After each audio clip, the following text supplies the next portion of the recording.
सलाम वालेकुम क्लास। उम्मीद करता हूँ आप खैरियत से होंगे। लेट हो गई है क्लास, एक्चुअली इंटरनेट कनेक्टिविटी का इशू था। तो जरा आज हम इम्पोर्टेंट टॉपिक्स करेंगे। I think so we have to go. Topic जो आज का टॉपिक है, ये जो फ्लड्स आए बेसिकली, इन फ्लड्स को हम देखते हैं। फ्लड्स, उसके इम्पैक्ट्स, और जी हम देखते हैं सोशो इकोनॉमिक, और जी ये सारा एक डोमेन में। अच्छा जी, ठीक है अरसलान तैमूर, कैसे हैं आप? ठीक ठाक खैरियत से हैं अरसलान? काफी टाइम हो गया आपके साथ मुलाकात नहीं हुई। अच्छा जी, तो जी स्टार्ट करते हैं। तो पहले तो जरा हम नजरसानी करते हैं। स्टूडेंट्स हमारे साथ जुड़ते जा रहे हैं और रिकॉर्डिंग भी लेक्चर हो रही है। स्लाइड्स मेरे पास अवेलेबल नहीं है, तो कि हम इसके साथ ही स्टार्ट करेंगे। तो जी पहला ये ऐसे के रिलेवेंट भी बहुत ही इंपॉर्टेंट टॉपिक है आपका। तो जरा हम बात करते हैं कि फ्लड्स होते कहते हैं कैसे हैं, जो है जी व्हाट कॉजेस फ्लड। तो पहली हेडर जी, द फ्लड्स। ठीक है जी। अच्छा जी, फ्लड्स का सीन क्या होता है जी? जैसे वेदर कंडीशंस चेंज हो जाती है ना, तो उन वेदर कंडीशंस की चेंजिंग होने की वजह से जो पैटर्न्स होते हैं रेनफॉल के, या जो जिसको हम कहते हैं प्रेसिपिटेशन के पैटर्न्स, वो अनप्रिडिक्टेबल हो जाते हैं। और जब जैसे ही ये जो है प्रेसिपिटेशन के पैटर्न्स अनप्रिडिक्टेबल हो जाते हैं, तो ये जो अनप्रेसिडेंटेड जो है क्लाइमेटिक चेंजिंग इवेंट्स होते हैं, वो आइदर क्या करते हैं, आइदर हीट वेव्स कर देते हैं, ठीक है, आइदर वो फ्लड्स की तरफ लेकर जाते हैं, या आइदर ये क्लाइमेटिक चेंजिंग पैटर्न्स की बात बता रहा हूं, देन फ्लड कनेक्ट करेंगे। तो देखें क्लाइमेट चेंज किस तरह क्या इंपैक्ट करता है, पहले आप समझ लें। क्लाइमेट चेंज ड्राउट्स कर लेता है जी। उसके बाद जी क्लाइमेट चेंज जो है जी रेनफॉल को भी इंपैक्ट करता है। अब क्लाइमेट के जो है जी चार इंपैक्ट्स होते हैं। अच्छा एक सेकंड जरा दीजिएगा मुझे।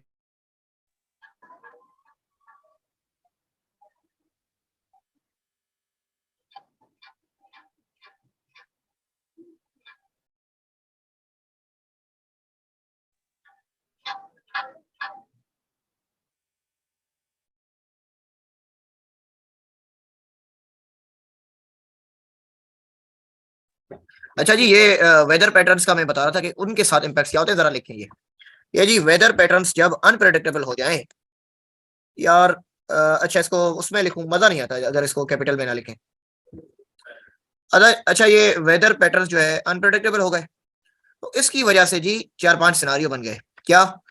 एक तो यहाँ तो जी ड्राउट्स हो गए, ये मजा नहीं आता इसके साथ ना, क्योंकि फिर वो कैपिटल शेपिटल करना पड़ता है। आई थिंक इसको कैपिटल ही रखते हैं। ड्राउट्स हो गए, या फिर जी आपकी फ्लड्स हो गए, और जी या फिर वेदर पैटर्न्स अनप्रेडिक्टेबिलिटी की वजह से रेनफॉल चेंजेस हो गई। रेनफॉल पैटर्न्स के अंदर डिफरेंशिएशन आ गई, ठीक है। और जी ये आ गई आपकी हीट वेव्स। यानी अब आपको पता चल गया ये जो क्लाइमेट चेंज होता है उसके इम्पैक्ट्स क्या होते हैं। उन्हीं क्लाइमेट चेंज का एक इम्पैक्ट है जी आपका फ्लड्स, ठीक है। Flood is a reversal impact of climate change. अब आपको पता चल गया। अब जरा बात करते हैं कि क्या हो रहा है जी। क्योंकि जैसे क्लाइमेट चेंज राइज कर रहा है, तो हम इन वेदर के पैटर्न्स को, यानी टेम्परेचर या आपको अप हो जाता है या टेम्परेचर डाउन हो जाता है, तो हम प्रेडिक्ट नहीं कर पा रहे कि मौसम सरमा में जो है बारिश कितनी होगी, या सर्दियों में बारिश कितनी कम होगी या ज्यादा होगी। मोस्टली जो बारिश का सीजन है जिसको हम मानसून कहते हैं, अब यहाँ देख लें, ये मानसून पीरियड होता है जी। मानसून पीरियड जो है यहाँ से हमारा जून के बाद स्टार्ट हो जाता है, और सितंबर तक हमारा मानसून पीरियड चलता है।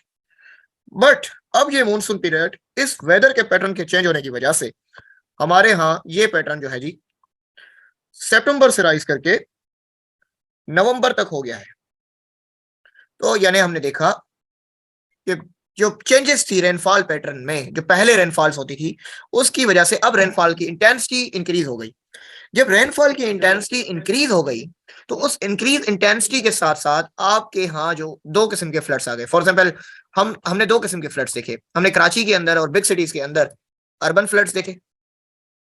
हमने जो है रूरल एरियाज और इंटीरियर और एक्सटीरियर के बाहर हमने फ्लैश फ्लड्स देखे। These are the floods. अब ये बेसिकली क्या थे? These were the basically you can say that, मैं यहाँ पर एक और ड्रा कर लेता हूँ एक्स्ट्रा में, देखें हम इसको अग्रेरियन पर्सपेक्टिव में देखते हैं। These are the clouds. When rainfall intensity increased, this surface water, this is called the surface water. And that surface water we have to go through conveyance system. हम इनको dams या stores करते हैं channels में, या इनको reverse में करते हैं। या ये जी सरफेस वाटर सब सरफेस के साथ अंडरग्राउंड चला जाता है। बट हमारे बिग सिटीज कराची, लाहौर और इस्लामाबाद के अंदर हमारे जो ड्रेनेज कल्चर और जी जो हमारा सेवरेज सिस्टम या फिर हमारे ये जो स्टोरेज टैंक्स हैं, इसको हम स्टोरेज टैंक कह दें, ठीक है, इसको रिजर्वायर के दें, रिवर के दें, या इसको कैनाल के दें, या इसको कोई जो है ओशनिक बॉडी के दें। अब क्योंकि इसकी इंटेंसिटी अगर हम कहते हैं कि 200 मिलीमीटर थी, तो ये 200 मिलीमीटर के साथ हमने देखा इस साल बारिशें 750 से मिलीमीटर से ऊपर हो गई। तो यानी आपने देखा कि ग्राउंड वाटर यानी सरफेस वाटर राइज कर गया, और वो सरफेस वाटर हमारे पास जो storage reservoir, oceanic bodies, storage tanks और सब सरफेस और फिर पुअर ड्रेनेज कल्चर की वजह से कन्वर्ट हो गया किसमें जी, अर्बन फ्लड के अंदर। बिग सिटीज में आ गई अर्बन फ्लड्स। अब आपको पता चल गया होगा कि अर्बन फ्लड्स क्या होते हैं। अब आ जाते हैं जी फ्लैश फ्लड्स, वो जी होते हैं रूरल एरियाज के अंदर मोस्टली। अब ये पाकिस्तान के अंदर हम बात करें, जो हम बात करें इस साल, अब ये दो पर्सपेक्टिव में होते हैं। एक तो रेनफॉल के पर्सपेक्टिव में ना, this is called torrential rainfall, ठीक है, ये रेनफॉल के पर्सपेक्टिव में। सेकंड जी जो होता है अब यहाँ के साथ आपके ये ग्लेशियर्स भी तो है, ये ग्लेशियर्स भी तो है। अब जरा मैं आपको यहाँ पे ड्रा कर देता हूँ एक और पिक्चर, देखिए this is the rainfall pattern, ये रेनफॉल हो रही है नेचुरल, जिसको हम प्रेसिपिटेशन कह रहे हैं। अब ये टोरेंशियल रेन्स हो रही है, ठीक है, this is the torrential rainfall. अब देखें, अब ये because of climate change, weather change हो रहा है। अब यहाँ पर आप आ जाएं, दी ओहो I think we have to get, these are the glaciers हमारे नॉर्दर्न साइड के अंदर, ठीक है। अब मार्च अप्रैल के बाद देखें कि मार्च अप्रैल से ये मार्च और अप्रैल के बाद हीट वेव्स आ गई, यहाँ पर यहाँ आ गई हीट वेव्स, ठीक है, और यहाँ पर रेनफॉल आ गई। ये आ गया आपका जो है मानसून का period, monsoon period. Now we have to look after that कि जब टेम्परेचर राइज कर गया तो ये मेल्टिंग, ग्लेशियल मेल्टिंग इंक्रीज हो गई, जिन्होंने आपकी सरफेस वाटर की इंटेंसिटी राइज कर दी, और फिर ये टोरेंशियल रेनफॉल ने इस पर तड़का लगा दिया। और ये वाटर जब इंक्रीज हो गया सब सरफेस जोन में, तो उसकी हमारे पास क्योंकि स्टोरेज टैंक्स और रिजर्वायर्स नहीं होने की वजह से हम उसको प्रिजर्व नहीं कर पाए, और फिर वो वाटर जो है हमारा कन्वर्ट हो गया जी फ्लैश फ्लड में। अब आपको पता चल गया कि ये अर्बन फ्लड्स क्या थे, फ्लैश फ्लड्स क्या थे। और अब आप इसको और अच्छा लिख सकते हैं कैसे जी, 2010 के जो फ्लड्स थे वो बेसिकली रिवेरियन फ्लश फ्लड्स थे, ठीक है। 2010 के फ्लड्स जो है वो रिवेरियन फ्लड्स, लेकिन इस साल 2022 के फ्लड्स जो है वो रिवेरियन नहीं थे बल्कि मल्टीपल टाइप्स के थे। अब ये मल्टीपल टाइप्स क्या थी जी, जरा इसमें मैंने मेंशन किया अर्बन फ्लड्स, इसमें मैंने मेंशन किया ग्लेशियल लेक, इसमें मैंने शेयर किया क्लाउड ब्रस्ट जिसको हम कहते हैं, वो जो टोरेंशियल रेन्स जिसको मैंने बात की। उसके बाद जी मैंने बात किया इसमें जो जी फ्लडिंग डिफरेंट टाइप ऑफ, क्योंकि हमारे स्टोरेज टैंक्स और रिजर्वायर्स नहीं थी। तो ये मल्टीपल डायमेंशन के इस साल फ्लड्स हुए, ठीक है। इसीलिए इसकी डिजास्टर हम बात करें 2010 से जो और 2022 का कंपैरिजन करें तो 2010 के फ्लड्स रिवेरियन इन नेचर थे, और 2022 के फ्लड्स जो है वो मल्टीपल टाइप्स के थे। क्लाइमेट चेंज आज से 12 साल पहले जो था और आज के 10 सालों, इस 12 सालों के एक डिकेड के अंदर जो है बहुत ही चेंजेस आई है, ठीक है। अच्छा हमारे साथ देखते हैं कौन कौन जुड़ चुका है इस वक्त। आदिल मेरे स्टूडेंट है जी, अरसलान ठीक है जी बिल्कुल, ओके सलाम, सलीम ताहरी साहब भी जानते हैं, ठीक है ठीक है ठीक है, ओके जी जनाब। आप भी, शादी भी मेरे स्टूडेंट है, फिजिकल क्लासेस ले चुके हैं।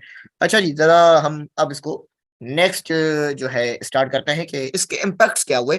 अब आप अगर इस पर ऐसे आ जाए तो आप उसको कंप्लीटली टैकल कर सकते हैं कि आप बता सकते हैं किस तरह आपने उसको डायनामिक्स लेनी। अब जरा इम्पैक्ट्स की तरफ बाहर आ जाए। इम्पैक्ट्स पहले जी एग्रीकल्चर के इम्पैक्ट्स, एग्रीकल्चर के अंदर क्या हुआ। इस वक्त तक 7 मिलियन, अगर हम बात करें पाकिस्तान की टोटल जो लैंड है हार्वेस्ट जो कल्टीवेटेड लैंड है वो 22 मिलियन हेक्टर है। इस 22 मिलियन हेक्टर से 7 मिलियन हेक्टर जी आपकी अफेक्टेड हुई लैंड, ठीक है। उसके बाद क्या हुआ आपकी जो है यानी ये समझे कि इस 22 मिलियन पाकिस्तान की जो जमीन है काश्तकारी के अंदर, उस काश्तकारी का 33% इम्पैक्टेड हुआ, 33%, ठीक है। अब जरा हम दूसरा इम्पैक्ट बात कर देते हैं कि इसके अंदर कैसे हुआ जी। कॉटन की अगर हम बात करें तो कॉटन क्रॉप जो है जी इस वक्त बहुत इंपैक्ट हुआ, 1% ऑफ जीडीपी को लॉस हुआ कॉटन क्रॉप के डिक्लाइन की वजह से। और अगर हम वेजिटेबल्स और इनकी तरह हम डेट पाम्स की बात करें, वेजीज की बात करें, डेट पाम्स की बात करें, खजूर की, ओके जी, और उसके साथ जो है हम अगर शुगर केन की बात करें तो ये 50% जो है जी इम्पैक्टेड हुई है, 50% प्रोडक्शन लॉस हुआ है। आई थिंक 2022 के फ्लड में मैं बता चुका हूं कि 22 का फ्लड जो है मल्टीपल टाइप्स का था। It was not the riverine in nature, और मैंने पूरा एक कॉन्सेप्ट समझाया। आप शायद लेट हैं क्लास के अंदर कि रिवेरियन क्या होते हैं, अर्बन फ्लड्स क्या होते हैं, फ्लैश फ्लड्स क्या होते हैं। मैंने रिकॉर्डिंग हो रही है, आप रिकॉर्डिंग देख लीजिएगा जी, ठीक है। तो जी जरा हम इसके अंदर एग्रीकल्चर के इम्पैक्ट की बात कर रहे थे। उसके बाद अगर हम लाइव स्टॉक सेक्टर की बात करें, लाइव स्टॉक की, तो जी कोई हमारे अगर हम बात करें कोई 70,000 से लेकर जो है जी 8 लाख लाइव स्टॉक जो है एनिमल्स वो अफेक्टेड हुए हैं। और ये कोई 11% जीडीपी को लॉस हुआ है, 11% लाइव स्टॉक के जुमरे में। अच्छा जी, न्यू स्लाइड्स कर लेते हैं यहाँ पर। ओके, और अगर हम बात करें इसकी फूड की, फूड के सेंस में, तो इस वक्त तक हमारी जो ग्रास आउटपुट है, यानी हम बात करें कि ग्रास आउटपुट यानी फूड की टोटल कंजप्शन के सेंस में जो प्रोडक्ट इकोनॉमिक परस्पेक्टिव में लॉस हुआ है, तो वो 4% लॉस है जी। और अगर हम बात करें इसकी ट्रेड, फूड के ट्रेड के सेंस में, तो 9% जी जो है, 9.5% वो ग्रास आउटपुट जो है हुआ है इम्पैक्ट। और जरा हम बात करें अगर हम केमिकल्स या ये जो मटेरियल्स हैं बेसिकली, इसके सेंस में हम बात करें तो हमें कोई जो है इसमें भी 4% प्लास्टिक और रबर के सेंस में ग्रॉस आउटपुट लॉस हुआ है। और अगर हम ओवरऑल इकोनॉमिक बात करें तो एक्सपेक्टेड था कि जो है कोई 20 से 40 बिलियन डॉलर तक का इम्पैक्ट हुआ है।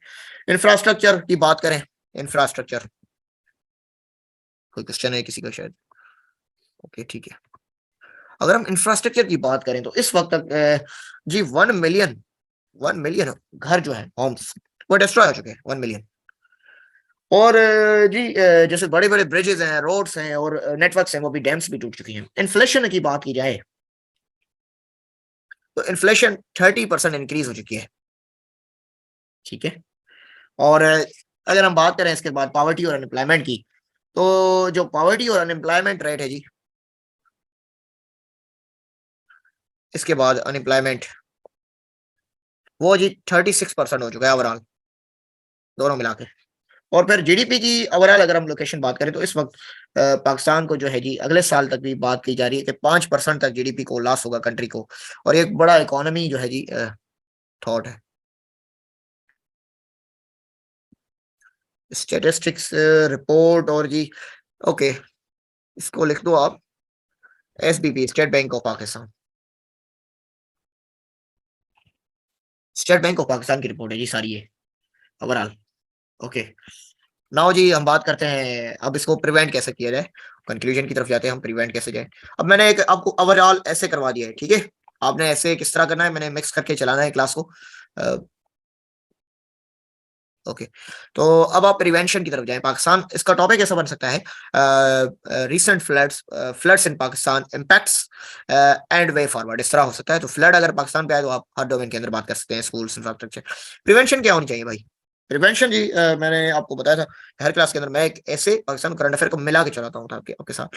तो जी पहले तो जो सॉल्यूशन है जी वो है जी timely cleaning of storm drains, first suggestion दी आपने मेंशन करनी। अब इसका मतलब क्या है मैं आपको समझा देता हूँ जरा। देखिए जब हमारे पास रेनफॉल्स होती है ना, तो हमारे कुछ रिजर्वायर्स हो जाते हैं। फॉर एग्जांपल दिस इज मैं ड्रा कर लेता हूँ,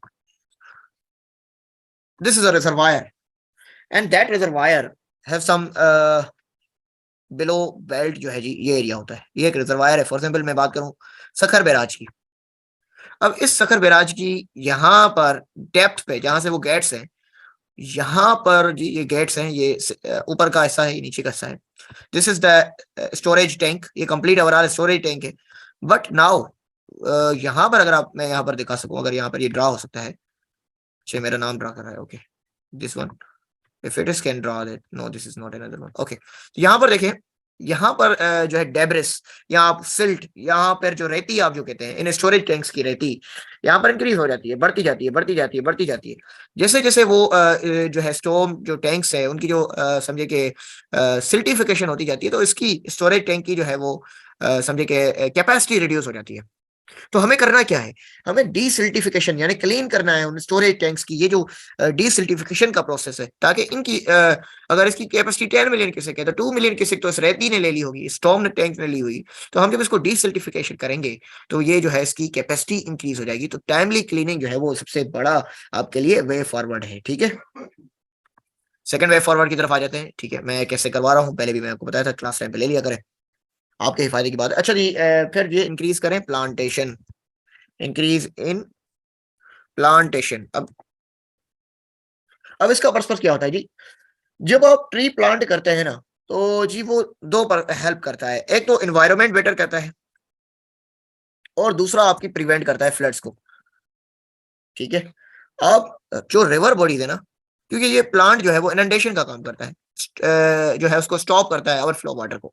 आपकी जो रिवर बैंक्स हैं, डैम्स हैं, उनके करीब आप जो है ना प्लांटेशन को जो है वो फॉरेस्टेशन ड्राइव को इंक्रीज करें, मैनग्रोव फॉरेस्ट को। ये क्या करेगा, उन टाइडिंग वेव्स को प्रोटेक्ट करेगा, सुनामी को, फ्लड्स को। तो दो रोल प्ले करेगा, एक क्लाइमेट चेंज में और दूसरा प्रिवेंशन में, ओवरफ्लो ऑफ वाटर जो है वो बिग सिटीज तक ना पहुंच सके। देन जी कंस्ट्रक्शन ऑफ डैम। अब डैम्स जो है जी बिग डैम ना बनाए, आप स्मॉल डैम्स बनाए, स्मॉल।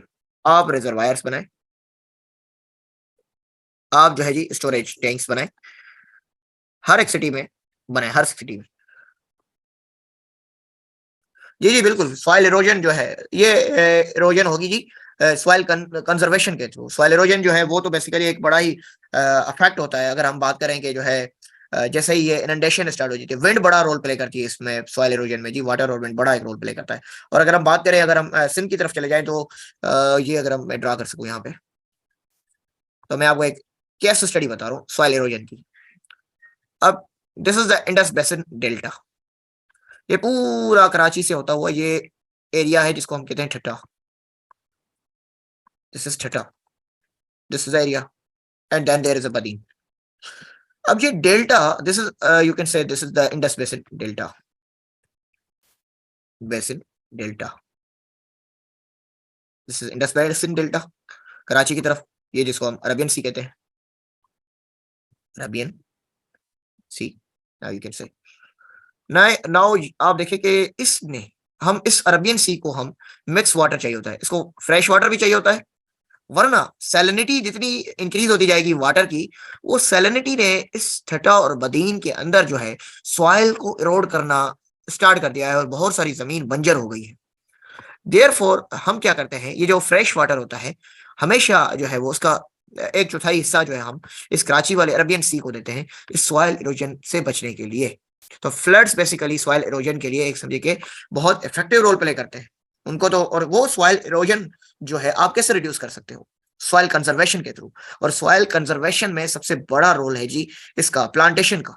कुछ ऐसे प्लांट होते हैं जैसे कीकर हो गया, शीशम हो गया, आप इन प्लांट्स को अगर प्लांटिंग करते हैं तो वो सॉइल सैलिनिटी को रिड्यूस करते हैं, सॉइल ऑर्गेनिक मैटर को इंक्रीज कर सकते हैं, आप रिक्लेम कर सकते हैं उन सॉइल्स को। और कैसे रिक्लेम करेंगे, आप उन को रिक्लेम इस बेसिस पर करेंगे कि आप उनको जी कंपाउंड फॉरेस्ट में कन्वर्ट कर दें, क्योंकि वो बैरन हो चुकी है ऑलरेडी। तो जब आप कंपाउंड फॉरेस्ट में उन एरियाज को जो बैरन है, आपकी 22 मिलियन हेक्टेयर है, उससे ज्यादा जमीन तो आप कहें कि वो खुशहाली है, तो उसको कंपाउंड फॉरेस्ट के अंदर यानी श्रब्स लगा दें, ट्रीज लगा दें, और फिर वही ट्रीज आपका फ्लड को रोकने में भी हेल्प कर रही है। और फिर source of timber, source of आपका ये जो जी जो आपकी कोटेज इंडस्ट्री है, तो वुड इंडस्ट्री है, तो यानी इकोनॉमिकली भी बेनिफिट कर रहा है और एनवायरमेंटली भी बेनिफिट कर रहा है, और फिर लैंड भी आपकी यूटिलाइज हो रही है, और फिर फ्लड्स जैसे और क्लाइमेट चेंज जैसे बड़े बड़े इम्पैक्ट से बच रहे हैं। समझ आ गई जी। अच्छा जी, एक और सॉल्यूशन जरा, और जी इसका एक और फाइनल मैं एक बता देता हूँ कि फाइनल क्या हो सकता है जी, फोर्थ नंबर पे।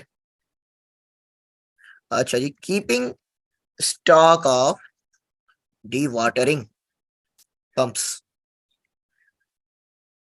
And machinery. आप अपने साथ जी डी वाटरिंग, क्योंकि अब अगर हम बात करें सिंध के अंदर, बलूचिस्तान के अंदर तो जी क्या हुआ था कि पानी तो बहुत अरसे तक खड़ा रहा, अब उनके पास जो है जी ये पंप्स नहीं थे, ये वासा जैसे नेटवर्क नहीं थे, लाहौर जैसे बड़े कंट्री सिटी जैसे। तो जी जब उनके पास इतना बड़ा स्ट्रक्चर नहीं था जो वाटर डी पंप कर सके, वो डी वाटरिंग पंप्स या ऐसी मशीनरी जो पानी को निकाल कर सके, तो इस वजह से वो बड़े सिटीज और बड़ी लैंड्स हमारी अभी भी, हमारी 45% जो एग्रीकल्चरल लैंड है वो अभी भी इम्पैक्टेड है, इस वाटर अभी भी स्टिल है। तो आप इसका स्टॉक रखें, इसको बिल्डअप करें, इसको प्रोवाइड करें उन एरियाज को। ठीक है जी जी। अच्छा, गुड पॉलिसी मेकर भी जी बिल्कुल। डिजास्टर मैनेजमेंट तो एक बड़ा ही रोल है ना। आप डिजास्टर मैनेजमेंट की बात करते हैं तो वो तो एक समझो कि बहुत ही बेनिफिशियल आपका वे फॉरवर्ड है। आप डिजास्टर मैनेजमेंट की अथॉरिटी को टाइटन करें, फंड्स प्रोवाइड करें, उसके अंदर इफेक्टिव ब्यूरोक्रेसी सिस्टम को इंट्रोड्यूस करें, उसके अंदर बेटर जो है आपकी वेदर फोरकास्टिंग नेटवर्क को बेटर करें, आप टेक्नोलॉजी का यूटिलाइज करें। आपकी जो है ऐसी लिवाई आर्मी होनी चाहिए, ऐसी सिविल आर्मी जो कि जो क्लाइमेट वो रेजिलियंट फोर्स की तरह वर्क कर सके। ठीक है, और फिर you have to adopt the technology from your neighboring countries or from the west. Climate justice, disaster management, or better policy. Unfortunately, we have so many policy, but there is a gap between policy making and policy implementation. So you have to reduce that gap, and that only be reduced when the statecraft think about it in a positive manner. Then we have so many solutions for that. अच्छा जी, हाँ जी, लिख लें इसके साथ लिख लें। Resolving the gap between disaster management, policy making and the policy implementation। ठीक है जी, एक बड़ा रीजन है। उसके बाद आप जो है जी, ये तो बेसिक्स मैंने बताया ना, यूज ऑफ मॉडर्न टेक्नोलॉजी आप करते हैं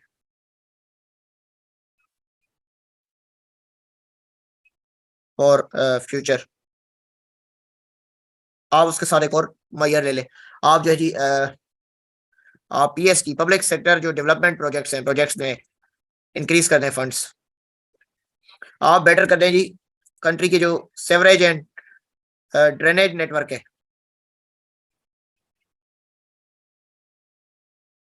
ठीक है, और क्या हो सकता है? अच्छा जी, आप जी अफोरेस्टेशन ड्राइव को इंक्रीज कर दें।